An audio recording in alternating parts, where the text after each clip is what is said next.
What if you survived a plane crash? But the real nightmare didn't start in the air. It started after you woke up, alone, freezing, surrounded by burning metal, with no food, no water, and no way out. Now imagine this. You open your eyes slowly, your ears ringing, your vision blurred, and for a few seconds, you don't even understand where you are.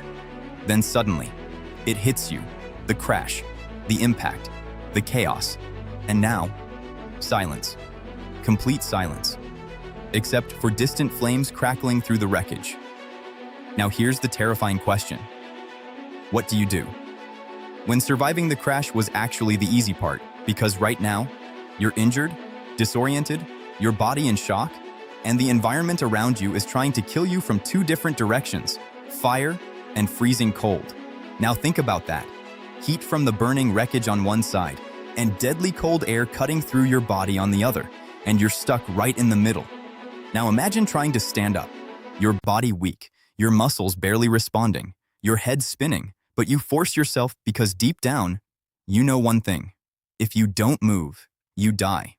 Now ask yourself, how long could you survive in a place where there's no help coming, no signal, no rescue, just endless isolation? Because this is where the real story begins. Not survival, but endurance. Now imagine looking around for anything useful, anything that can keep you alive. But all you see is broken metal, burnt pieces, smoke rising into the sky. And then, something catches your attention. Snow. Everywhere. Cold. Untouched. And suddenly, it feels like your only chance. But here's the twist. Eating snow isn't as safe as it sounds. In fact, it can actually make things worse, because snow lowers your core body temperature, pushing you closer to hypothermia. So now ask yourself, if you can't drink water and eating snow could kill you, what do? Because this survivor made a decision that sounds insane, but it worked. He mixed the snow with ashes. Yes, ashes from the burned wreckage. Now pause for a second and think about that. Would you ever do something like that? Would you trust something that looks so dirty, so unnatural, just to stay alive? Because in that moment, survival changes your thinking. It removes comfort, removes logic as you know it, and replaces it with one simple rule. Do whatever it takes. Now imagine taking that first bite. Snow mixed with black ashes. Cold, bitter, unnatural. Your body rejecting it at first, but then slowly accepting it because it has no choice. Now here's where things get even more intense. Time starts to pass. Minutes feel like hours. Hours feel like days. Your body losing energy. Your hunger growing stronger. Your mind starting to wander. And that's when the real danger begins. Not just physical, but mental. Because isolation, silence, and fear can break a person faster than hunger or cold. Now imagine sitting there, completely alone. No voices, no movement, just your thoughts, repeating over and over. Will I survive? Will anyone find me? Or is this the end? And that question, that uncertainty, is what destroys most people. Now ask yourself, how do you keep going? When your body is weak, your mind is breaking, and your environment is against you, because this survivor didn't just fight the cold, he fought his own thoughts, his own fear, his own limits. Now imagine night falling, darkness covering everything, temperatures dropping even lower, your body shaking uncontrollably, your energy draining faster than ever. And here's the terrifying part. Hypothermia doesn't feel painful at first. It feels quiet, slow, almost peaceful, like your body is slowly giving up, and many people don't even realize it until it's too late. Now think about that. The moment your body starts shutting down, it doesn't scream, it whispers. And if you don't fight back, you lose. Now imagine waking up the next day, still alive, but weaker, colder, hungrier. And yet, something inside you refuses to stop, refuses to give up. And that's where survival turns into something else, something deeper, something most people never experience. Because surviving one day is luck, but surviving multiple days requires something far beyond luck. And what happens next will push the limits of what a human being can endure. Now imagine this. It's not the first day anymore, not even the second. You've been out there for days, And somehow, you're still alive, but barely. Your body is at its limit, your energy almost gone, your thoughts fading in and out, and yet, your heart is still beating. Now here's the question. Why? Why is your body still fighting when everything around you says you shouldn't survive? Because at this point, survival isn't about strength anymore.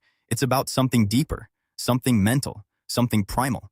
Now imagine waking up on another freezing morning, your body stiff, your hands numb, your throat dry, and the first thing you feel isn't hope, it's exhaustion, pure exhaustion, the kind that makes you want to stop, to just close your eyes and not wake up again. And that's where the real battle begins, because giving up feels easier than continuing. Now ask yourself, would you keep going when every part of your body is telling you to stop? Because this is the moment that defines survival. Not the crash, not the cold, but the decision to continue. Now imagine forcing yourself to move. Every step painful, every movement draining your energy, but you keep going because stopping means death. Now think about what your body is going through. No proper food for days, minimal hydration from snow mixed with ashes, extreme cold constantly draining your energy, and yet, your body adapts, barely, but enough to keep you alive. Now here's where things become even more disturbing. Your brain starts to change. Lack of food, lack of sleep, extreme stress. It all begins to affect your mind. You start seeing things, hearing things, imagining rescue, imagining voices, and for a moment, it feels real. But it's not. It's your brain trying to cope, trying to survive. Now ask yourself, how do you trust your own mind when it starts lying to you? Because once your mind breaks, your body follows. And that's what makes this stage so dangerous. Now imagine reaching day 4, then day 5. Each day harder than the last. Your strength almost gone, your movements slower, your reactions delayed, and yet, you're still alive. And that alone is something most people wouldn't achieve. Now think about that.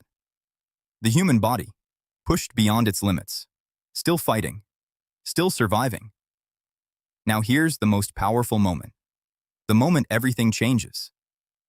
You hear something, faint at first, barely noticeable, but different. Not wind, not silence. Something else, a sound, distant, but real. Now imagine your heart racing, your body reacting instantly, hope returning after days of darkness. You try to stand, try to move, try to signal, because this might be your only chance. Now think about that moment, after everything you've been through, the crash, the cold, the hunger, the isolation. You finally have a chance to survive, and that feeling is beyond anything you can imagine. Now imagine rescue teams arriving, voices calling out, movement, life, and for the first time, you're not alone anymore. Now ask yourself, what does survival really mean? Because it's not just about staying alive. It's about enduring everything that tries to break you, physically, mentally, emotionally, and still choosing to continue. And maybe that's the most powerful lesson here, that survival isn't about being the strongest. It's about being the one who refuses to stop, even when everything is against them. And that is what kept him alive.